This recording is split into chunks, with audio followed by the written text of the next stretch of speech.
Ya diem, saya tuh habis sholat dikir baca al-ikhlas, ya Allah nomor berapa nih yang keluar nih, saya butuh tuh bayar kos. Nah apa ya, saya lihat, saya kelihatan angka, jelas banget, jelas banget saya.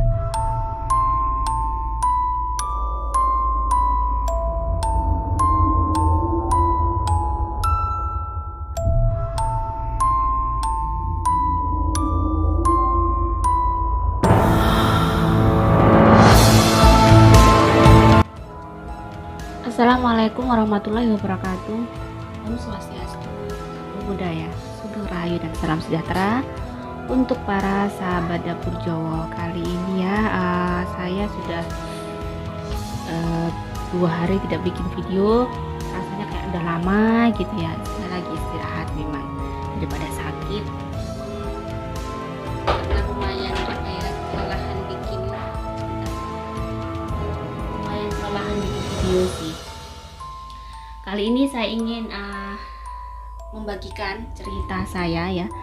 Ini saya sebenarnya butuh waktu beberapa hari untuk memikirkan ini, dan karena di sini mungkin akan menceritakan dari sebagian kecil cerita yang saya alami sehingga sampai saya ke titik ini. Di sini saya akan menjelaskan bagaimana perjalanan nasib yang sudah saya sekilas saya pernah ceritakan di video saya tentang bagaimana Indonesia di tahun ini dengan pemerintahan Pak Jokowi ya, yang ada di linknya di sini. Di sini kenapa penting akan saya bagikan di sini, karena saya juga selama kurang lebih 20 tahun ini memakai ini, saya pribadi dengan sahabat-sahabat saya yang terdekat selama ini ya. Ada beberapa sahabat saya yang memang sudah kami bersahabat sampai hampir kurang lebih 20 tahun dan sangat memahami perjalanan saya. Dan di sini juga ilmu titan, saya juga mempelajari ilmu titan ya. Kenapa saya bisa ada calendar reading, itu sebagian dari juga ada korelasinya dengan Siratul Hayat ini.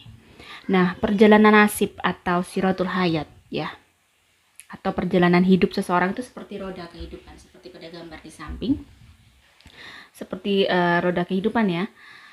Terkadang kita mungkin sangat merasa ada sesuatu yang lain. Kenapa ya ada sesuatu yang lain gini? Kadang kita merasa sudah melakukan ini itu, tapi kita masih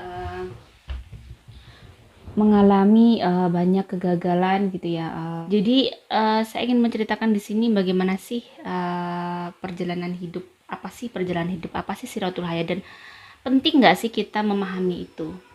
Kalau menurut saya sangat penting ya. Bagaimana, kenapa sangat penting? Pada saat kita sangat tidak tahu dengan apa yang terjadi pada diri kita, kadang ini saya mungkin membicarakan pada orang-orang yang mungkin punya masalah yang di luar logika menurut mereka. Banyak ujian, banyak sesuatu hal yang mungkin kita alami selama hidup. Terkadang kalau kita sudah menikah mungkin atau dari kecil, kenapa kita ibarat kata begini, sudah melakukan ini itu, sudah melakukan banyak hal, tetapi kok kita tidak mendapatkan perubahan atau kita mengalami banyak kegagalan dalam hidup kita. Sudah sesuai aturan, sudah jadi orang jujur, sudah jadi orang baik menurut kita ya, tetapi kok kurang banyak hal yang kita alami, kurang baik, kurang memuaskan ibaratnya gitu. Dan di sini ada banyak hal sebenarnya, ada korelasinya, yaitu jika ada perjalanan hidup. Di sini saya nggak pakai whiteboard karena saya sudah mencoba, kayaknya saya terlalu kurang enak. Di sini satu ada perjalanan nasib, Siratul Hayat atau perjalanan hidup. Di sini ada bintang terang di jam 12. Ada bintang surut di jam 6, ibarat kata begitu. Di saya ibaratkan jarum jam, seperti kita jarum jam. Ada medium star di sini 93. Di sini adalah, kalau bisa dibilang ini adalah titik aman. Di jam 9 sampai jam 3 ini titik aman. Begini, pada saat kita mengalami banyak hal yang di luar logika kita ya, ada seseorang, banyak hal, karena saya sudah ada orang konsultasi kurang lebih, saya dari lulus SMA sudah mulai kayak nggak tahu ya, mungkin Tuhan tuh memang mengarahkan seperti itu, karena saya banyak orang tahu saya punya indera keenam. Banyak orang kadang tanya-tanya, ya minta tolong dilihatkan apa itu. Dari 20 tahun ini saya menekuni dunia saya dengan dunia seperti ini ya, dengan punya kelebihan seperti ini. Saya analisa, kadang ada orang yang mengeluh kepada saya, hidup saya itu kenapa ya seolah-olah itu saya sudah mengalami, sudah melakukan banyak hal, saya sudah menjadi orang baik, saya sudah begini begitu, tetapi kok saya tuh kayak hidup tuh tidak bisa, apa ya, kalau hidup bahagia mungkin ya, hidup enak, hidup bahagia sempurna itu memang tidak ada, tetapi seenggak-enggaknya dengan banyaknya ujian itu, bagaimana agar kita itu bisa ayem, bisa dengan keluarga itu juga tenang gitu ya, walaupun masalah tidak akan bisa terhindari, karena kita hidup di dunia ini memang akan, kita bagaimana seperti sekolah, ujian itu adalah sekolah kita, bagaimana kita lulus nanti sampai kita menghadap pada Tuhan, bagaimana kita mengatasi masalah itu dengan cara baik atau dengan cara tidak baik ya. Itu sih sebenarnya kita dihadapkan setiap hari seperti itu. Nah, di sini pada saat saya sudah menekuni ini, jadi saya pertamanya begini, saya akan cerita dulu. Saya akan cerita dulu perjalanan saya ya. Kenapa saya sampai bisa ini nge-share ini, berani membagikan ini, karena begini, sesuai dengan pengalamannya saya. Jadi pertamanya tuh gini, saya melihat diri saya sendiri di umur, saya tuh sudah mulai puasa Daud ya, umur 18, 19 saya sudah mulai tirakat, ibaratnya saya, walaupun saya tidak tahu waktu itu saya harus bagaimana, tapi karena mungkin kebingungan saya yang tidak luar biasa di waktu itu, kebingungan yang saya tidak bisa terjawabkan, saya tanya ke semua orang pun, ke kiai-kiai pun, saya kurang puas dengan jawaban mereka waktu itu. Saya hanya ingin bertanya, buat apa sih aku punya penglihatan seperti ini? Karena menurut saya penglihatan saya benar-benar kayak aneh, tidak seperti teman-teman saya gitu ya. Waktu itu saya benar-benar, semakin saya tirakat, semakin saya dekat sama Tuhan, semakin saya mendekatkan diri sama Tuhan tuh, saya semakin peka gitu loh, semakin peka, semakin kayak melihat ada orang sampai kadang berubah wujud gitu. Orang ini misalnya begini, misalnya mungkin ibadahnya kurang bagus gitu, berubah jadi apa gitu, sampai stres itu waktu itu. Dan itu tidak bisa kayak terfilter, itu nggak bisa. Nah, pada saat umur 18 saya tiba-tiba iseng, sebenarnya saya ingin melihat gimana ya tahunku, gimana ya aku tahun umurku 21, 22, 23 gimana. Di situ diperlihatkan gelap. Aura saya itu gelap. Di tahun itu umur 21, 22, 23 itu gelap banget, gelap banget. Dan ternyata karena saya juga tetap punya indera keenam, tapi itu bukan hak saya untuk merubah takdirnya itu. Jadi saya tetap menghadapi banyak ujian. Waktu itu ujian sangat berat saya menghadapinya, sangat berat sekali, luar biasa. Memang gelap banget. Pada saat umur 25 saya ada kayak bintang gitu di umur itu. Saya lihat di umur itu saya bersinar banget, banyak bintang gitu, bahagia gitu. Ternyata saya menikah dan menemukan, bertemu dengan suami saya. Kalau bertemu dengan suami saya sudah lama, cuma saya nggak pernah nyangka kalau itu akan jadi suami saya ya. Pada saat itu suami saya tiba-tiba ke rumah melamar saya, dan 3 bulan kita langsung menikah karena kita nggak pacar-pacaran ya. Saya istiqoroh, saya 40 hari, saya mendapatkan petunjuk bahwa memang dia pilihan saya yang tepat, karena memang waktu itu saya sudah mempunyai pacar, tiba-tiba suami saya. Jadi saya sholat istiqoroh itu sampai 40 kali, karena notabene suami saya itu bukan pacar saya waktu itu. Sampai saya akhirnya, saya sudah apa-apa memang saya harus minta petunjuk dulu ya, karena menikah menurut saya adalah sesuatu yang sangat penting untuk hidup saya. Jangan sampai saya salah pilih, karena saya akan hidup dengan dia sampai tua, setiap hari ya. Jadi saya sampai sholat istiqoroh 40 hari, dan di mimpi saya di waktu itu tuh sama. Jadi sampai itu sampai 40 hari. Kenapa? Saya meyakinkan diri saya bahwa kenapa kok yang muncul ini ya bukan pacar saya gitu ya, bukan pacar saya, itu memang seseorang yang dulu cinta pertama saya lah ya, kok bukan ini gitu ya. Ternyata saya juga harus konsisten, dan saya juga konsekuen dengan apa yang saya minta petunjuk pada Tuhan. Akhirnya saya juga memilih suami saya sesuai dengan petunjuk Tuhan. Ternyata memang dengan istiqoroh itu saya tidak salah pilih. Maksudnya gini, pada saat perjalanan kami 1 tahun 2 tahun mungkin tidak begitu kelihatan. Kalau orang itu dari hasil istiqoroh ya, kan bukan karena cinta, karena memang benar-benar saya, ya Tuhan, ya Allah, saya ingin berilah saya seseorang yang bisa memahami saya, sejiwa dengan saya, dan bisa menyelamatkan saya dunia akhirat. Jadi perjalanan saya dengan suami saya kelak adalah sesuatu yang bisa mendekatkan saya dengan engkau. Jadi doa saya itu memang seperti itu. Saya benar-benar tidak berdoa bagaimana, tapi saya memang hanya ingin. Ternyata memang di perjalanan hidup saya, alhamdulillahnya suami kami bisa saling memahami sampai titik ini, sampai 11 tahun.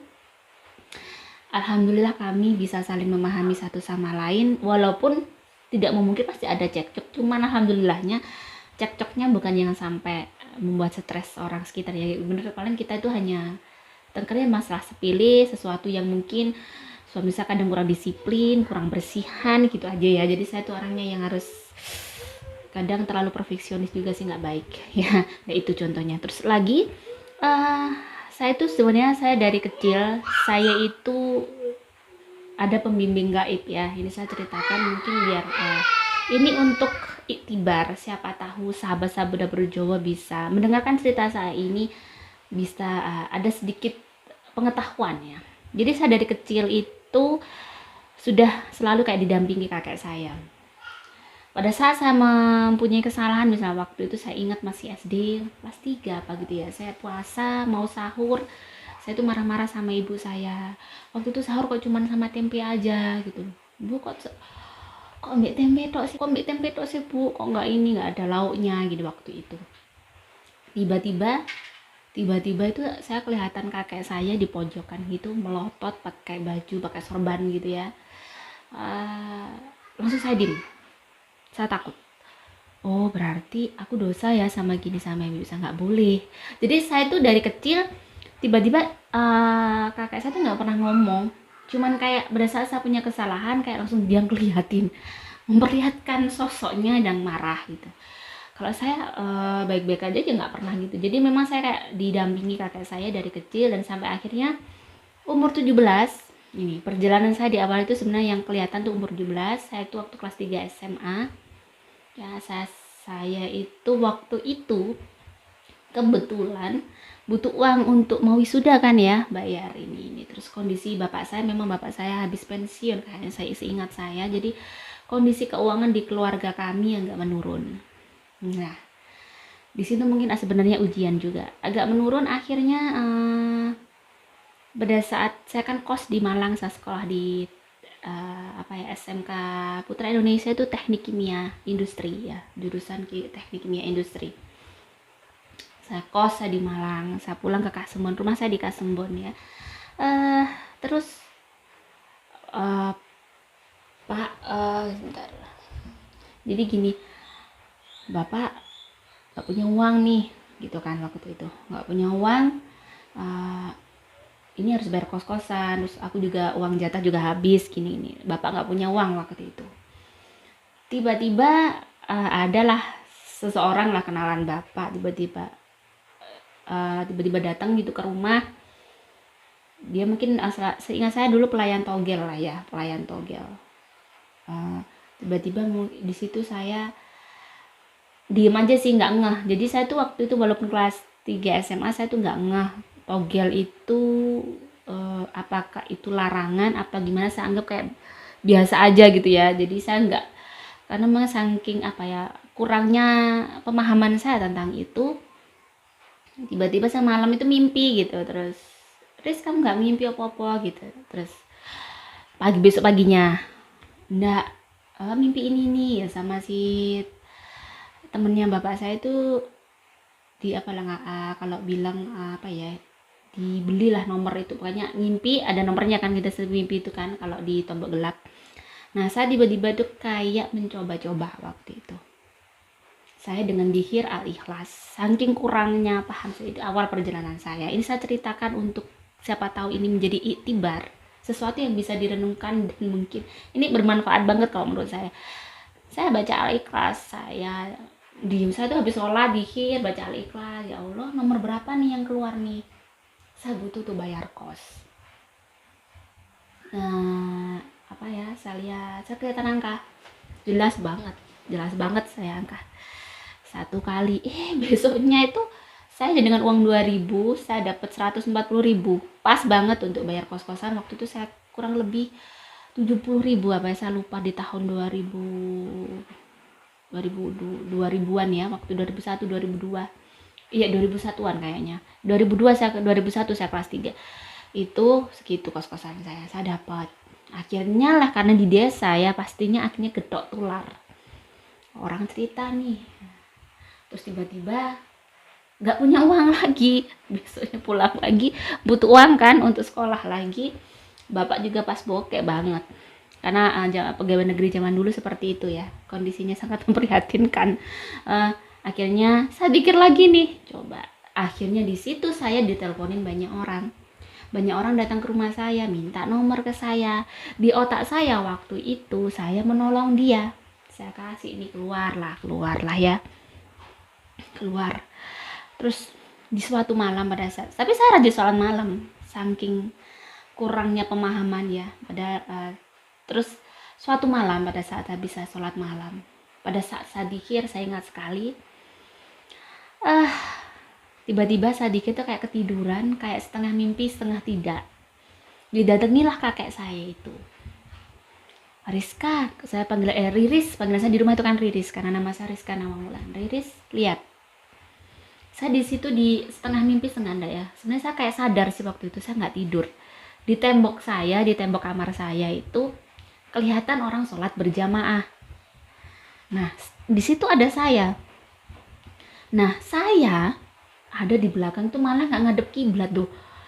Saya gini loh, Mbah, kok aku nggak ngadep kiblat gitu kan? Kok saya nggak menghadap kiblat gitu?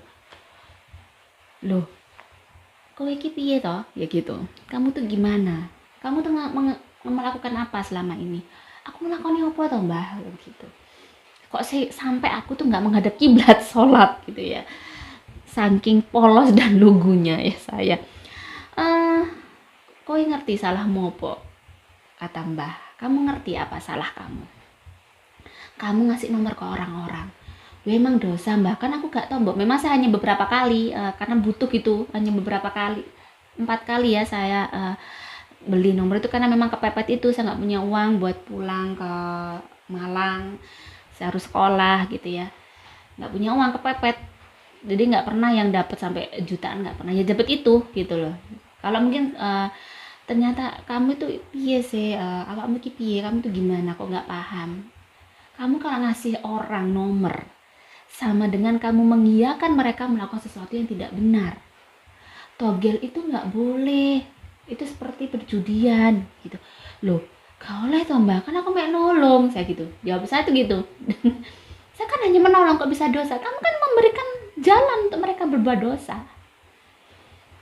makanya kamu sampai saya perlihatkan bahwa kamu tuh seperti sholat tapi tidak menghadap kiblat.